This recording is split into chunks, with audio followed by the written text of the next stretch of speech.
Welcome again to Ballin with Roy and Edwyn. I am Roy S. Johnson. This is my son, Edwyn. And once again, we are going to have a conversation about sports and life from an intergenerational perspective. How are you doing today, Edwyn? I'm good. How are you? I'm doing great. All right, lots going on again this week. Let's get right to it. I want to start with Tiger Woods. I know that we've both seen a lot of amazing performances in sports. Now, this wasn't an amazing performance at the Masters by score. He finished 47th. But the fact that a few months after a horrific car crash that we all thought was going to end his career, almost cost him a leg, almost cost him his life. We said last time that it would be a miracle if he started. He did. But it was even more of a miracle that he made the cut. He beat a whole bunch of healthy golfers to make the cut. And the fact that he was able to walk 4 rounds at Augusta, a very hilly course, a very tough course. To me, this was the grittiest performance in sports. And one that I think anybody who is a fan of sports should recognize for what it is. What did it mean to you, and how does it reflect in terms of what you think of Tiger? What it meant to me is, and also what I think about Tiger is, you're talking about a mindset, a mentality as a superior athlete. Again, it wasn't his goal. It wasn't ideal for him. And for some people can only dream of playing like that and having scores like that. But again, it's Tiger. But what I will say is, compared to where he was a year ago, when you think that you might have to lose your leg, to finish 18 holes on that course, that's just that performance is still, it may not have been the best to his standards, but I think to us though, that was a pretty good damn performance though at that. And it's not the last time we're going to see him though. Believe me, we're going to see him in some more tournaments, and I think he's going to get back to his career. But again, just to finish 18 holes, complete them like that. And again, I think it was the soreness too, because you got to remember, he has a lot of screws, metal in his leg, in his body too. So that's always going to give you a lot of wear and tear. You're never going to be the same again when you get surgeries like that and you have metal in your body. But again, I think we could all agree that was still an amazing performance, and it meant a lot, not just for his career, for his legacy, but for those who really, do look up to him, whether you're black, white, etc., and just in terms of mentality as a great athlete, an influential athlete at that.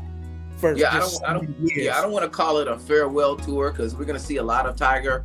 He's already committed to the Open in Scotland this summer, committed just recently to a pre-tournament. We don't know yet if he is going to play at the PGA, which happens to be in Tulsa, my hometown, at Southern Hills Country Club. We don't know if he's going to play that yet. But I think anyone should be able to appreciate any time now we see Tiger. Again, it's not a farewell tour. It's not like when an athlete announces their retirement and everybody celebrates them during their last season, because we're going to see him for years to come. We may not see him at the top of his game again. He is, even if he was healthy, it would be hard for him to compete on a regular basis. He's going to play the majors. Enjoy it. Enjoy every step. Enjoy every round. As I mentioned, this is one of the grittiest playing injured performances that I've ever seen, and I've seen a lot of people talk about the Michael Jordan flu game in the playoffs, but this is far beyond that. This was something that I think has to go in the history books as one of the grittiest performances in sports. And there may be some people who felt that the emphasis on Tiger detracted away from the champion, who is also an American. But let's face it, the ratings for this Masters were 7% higher than they were last year. Tiger Woods is golf. Once he leaves, golf will go back to being just a nice sport. It'll get good ratings. There were 10.5 million people who watched that last round on Sunday, compared to, like 6 million who watched the PGA Championship in 2021. So, Tiger has changed the game of golf, changed the sport of golf.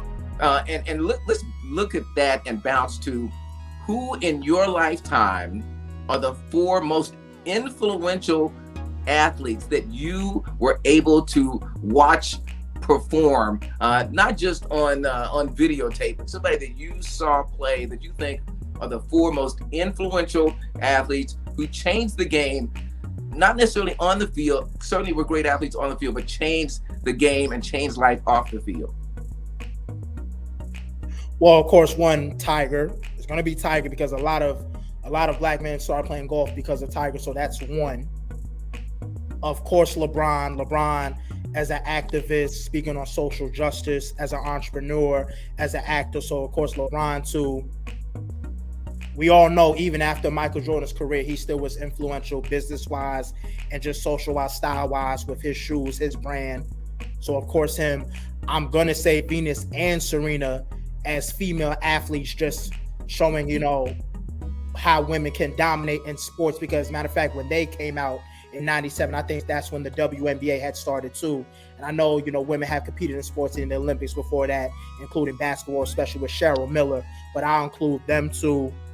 And I'm going to I told you I was going to go past 5 also. Well, my fault, 4. I was going to say 5 too. So LeBron, Tiger, Venus, Serena, I said MJ. And this person wasn't necessarily during my lifetime of what he did, more your lifetime, but just his influence still went into my lifetime. Muhammad Ali. Right. Yeah, there's no question about that. So here are my 4. I'm gonna be with you with MJ. Certainly helped build on what Bird and Magic did for the NBA, but changed the game off the field, really elevating the sneaker game, elevating television, and really helping the NBA become the juggernaut that it is today. I will agree certainly with Tiger, having changed that entire sport, and certainly representing as an African-American man, setting history in a sport that remains predominantly white. There are men of color, women of color now playing at the highest level. Many of them will say they were influenced by him. I'm glad you mentioned Ali, because I actually was able to watch some of his last fights, fought 61 times, and the last ones were during my time in high school in the 70s. So it is impossible to have this Mount Rushmore without Muhammad Ali. But we have an interesting difference on the last one. I totally agree on the impact of Venus and Serena Williams, not just on the game of tennis, women's tennis, and also off the tennis court. But I'm going to go with Martina Navratilova.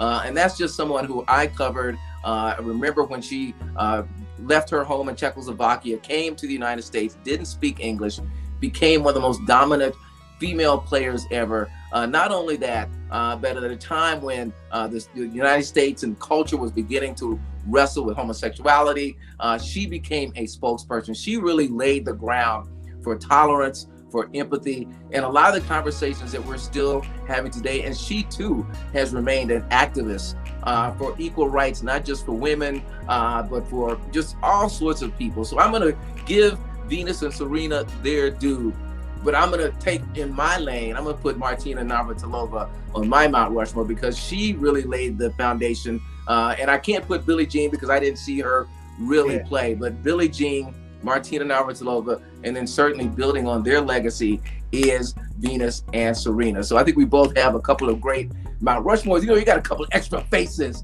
on yours. I'll give you that. All right, let's go on to the NBA. It is time for the NBA playoffs. But before we talk about the playoffs, once again, the Lakers remain in the news. They were the first team, summarily fired Frank Vogel. We knew that was going to happen.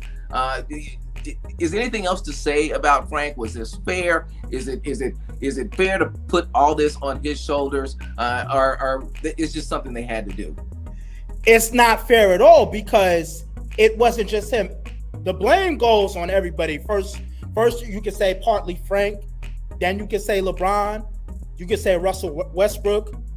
I put a good portion on it on AD. I had a lot of accountability for Anthony Davis because if he was not healthy, if he was not on the floor, they were not going to be good. It doesn't matter who the personnel is, whether they're old, young, etc. If he's on the floor, he's the best player on that team in top 5 in the league with Giannis, Joel Embiid. They're going to be good.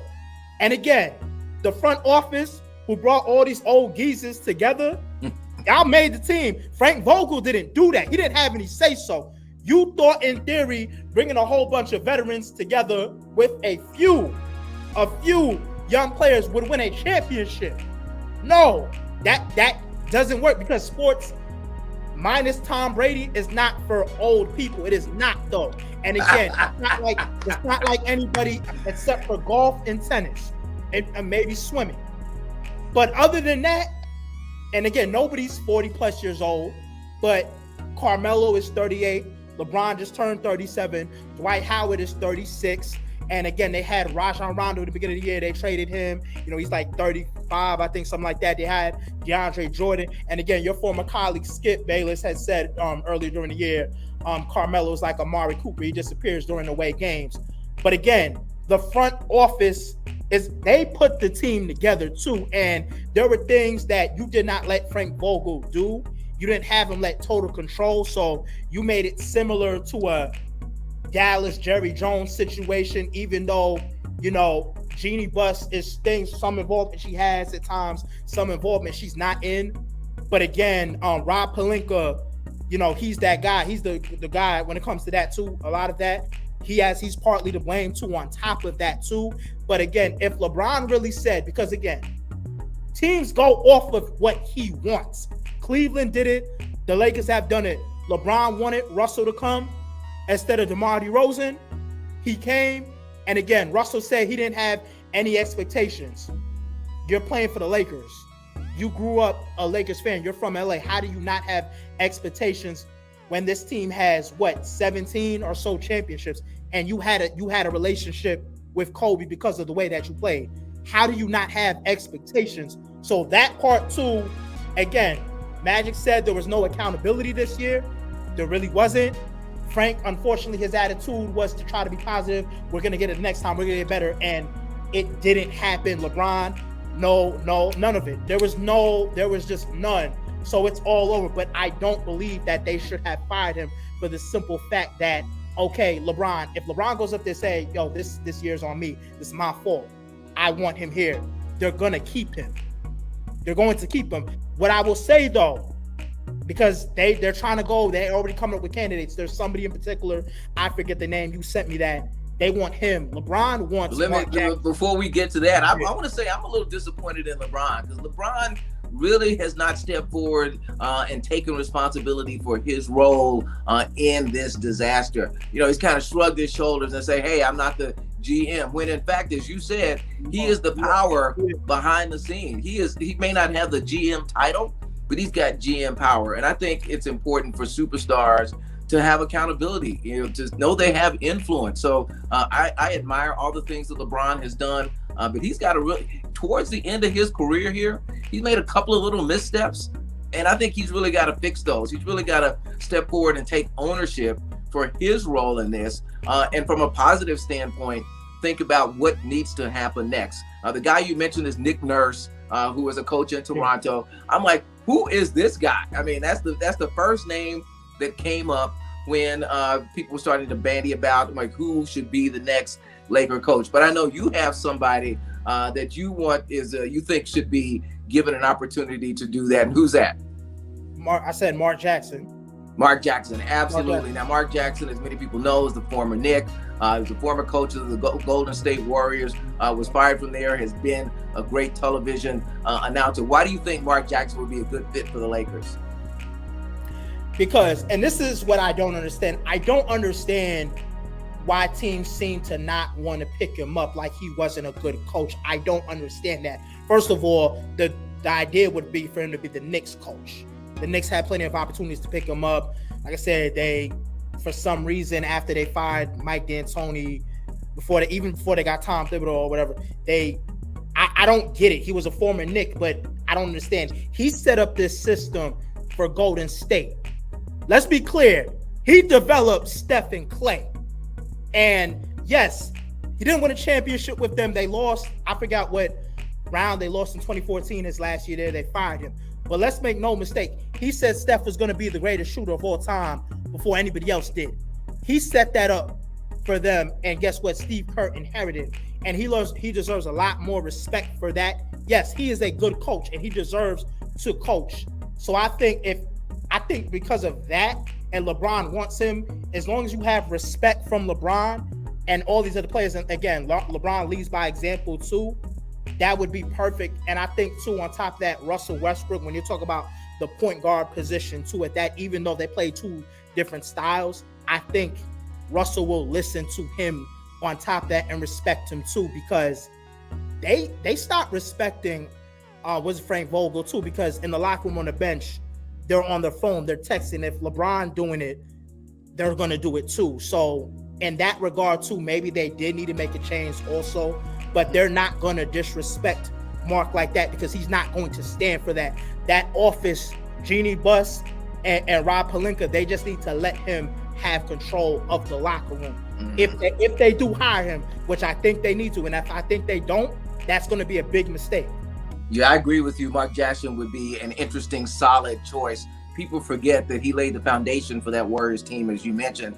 They only focus on the fact that they fired him because maybe the system was a little too strict and it was a little too early for that team to blossom. But he clearly laid that foundation before he was hired in 2011. They had only made one playoff appearance between 1994 and 2012. And then in 2013, when he was there, he took them to the Western Conference semifinals. So they were just beginning to blossom. Yes, there were some things that they had to fix, and clearly there was a not a fit somewhere personality-wise, but that really shouldn't prevent him from getting another opportunity. So far it has, and so I think both of us are in accord that the Lakers wouldn't do, they could do a lot worse than having Mark Jackson as that coach, someone that players respect as a former player, someone who clearly built a foundation for a winner and really deserves the opportunity to kind of retool his coaching legacy. And this would be a good team to do it with. But again, they got to fix that roster.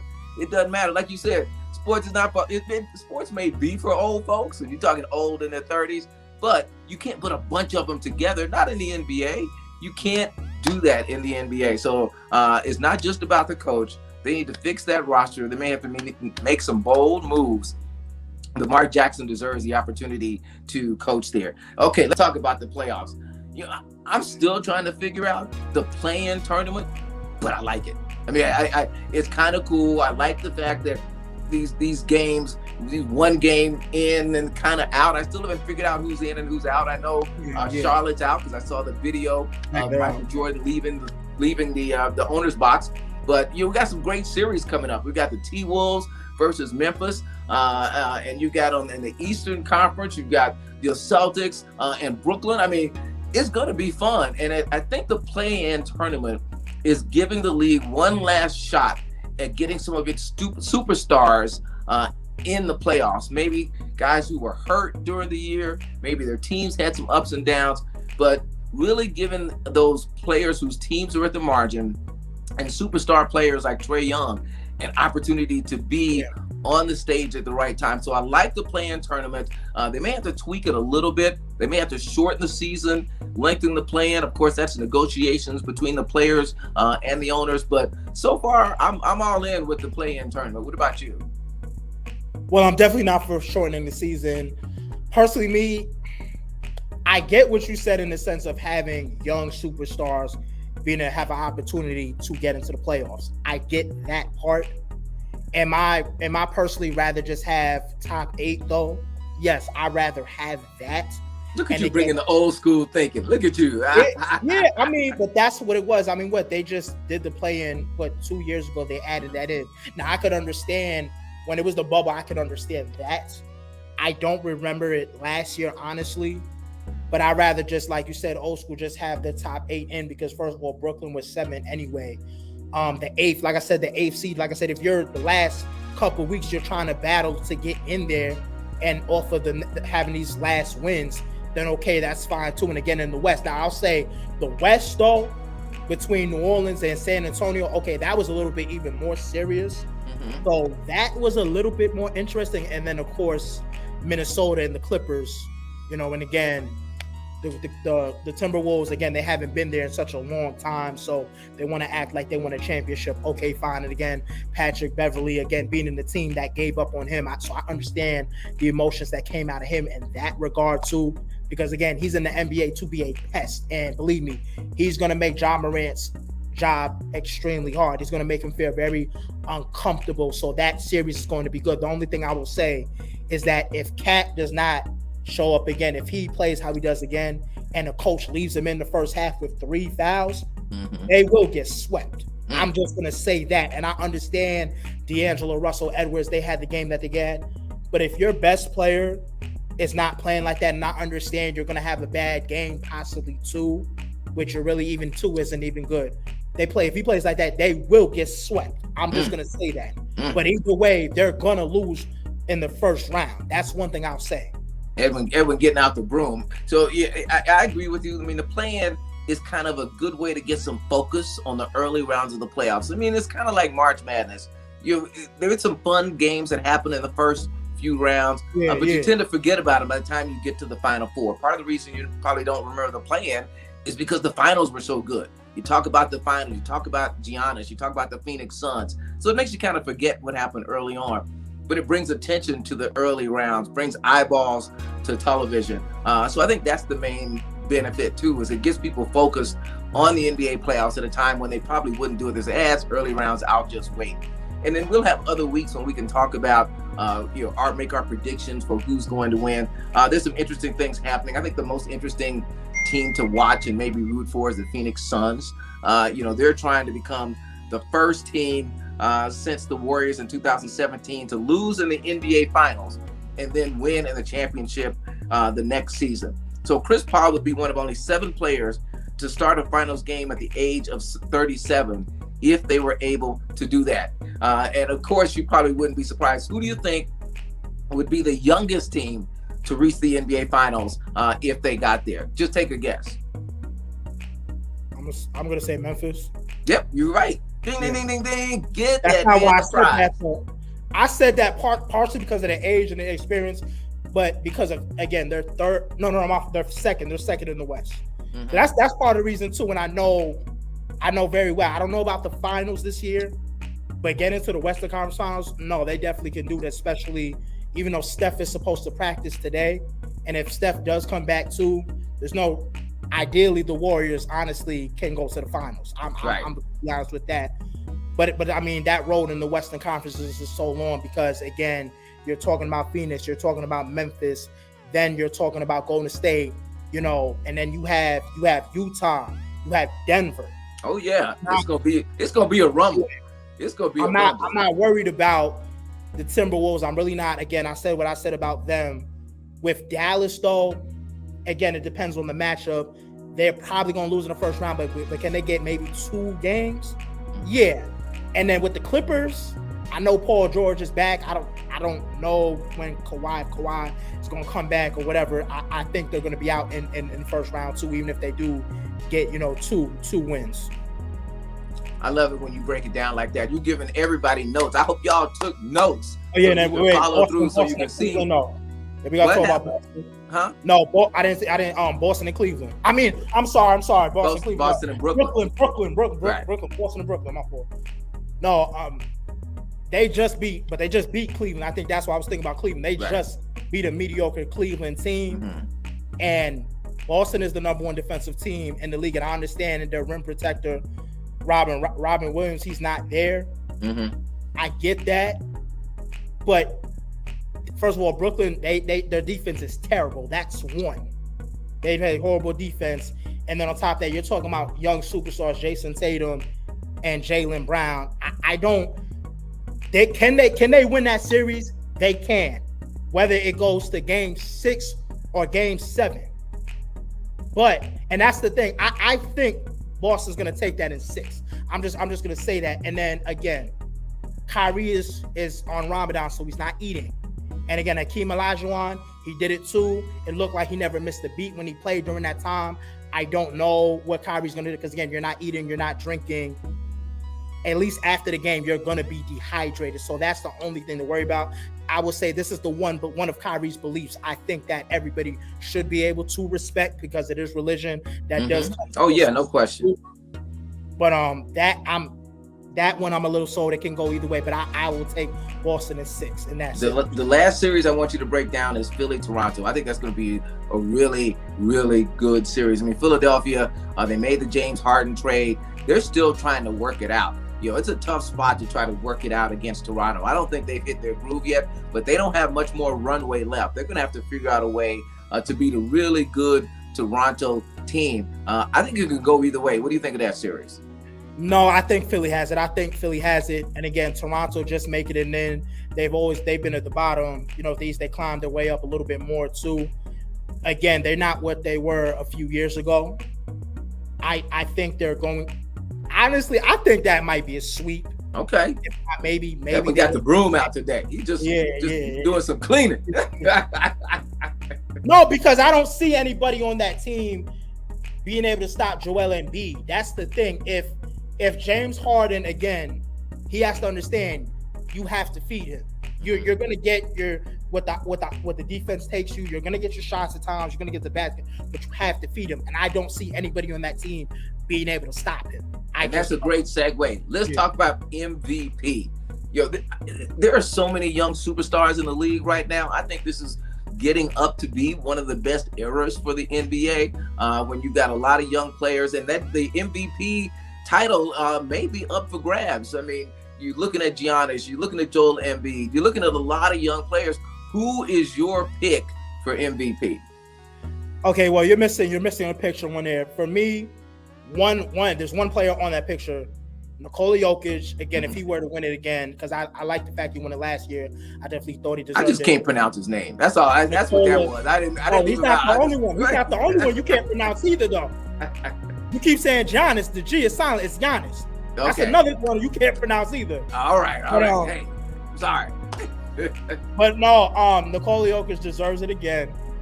Again, being the best offensive big man in the league, and again, you can make the debate between him and Joel Embiid, another MVP candidate.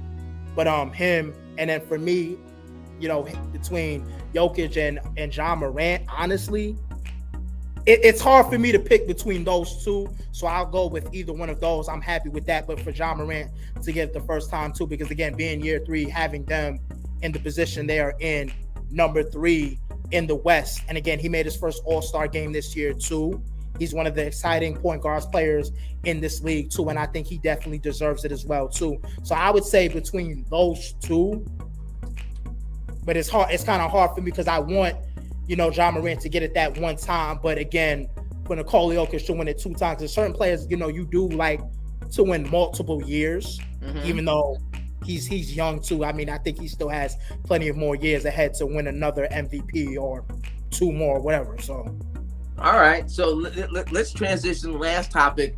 We're gonna have the NFL draft later this month. So we've got a couple of weeks to talk about that. But there's one intriguing name that people are talking about. It's Akil Glass. He's the quarterback at Alabama A&M and HBCU.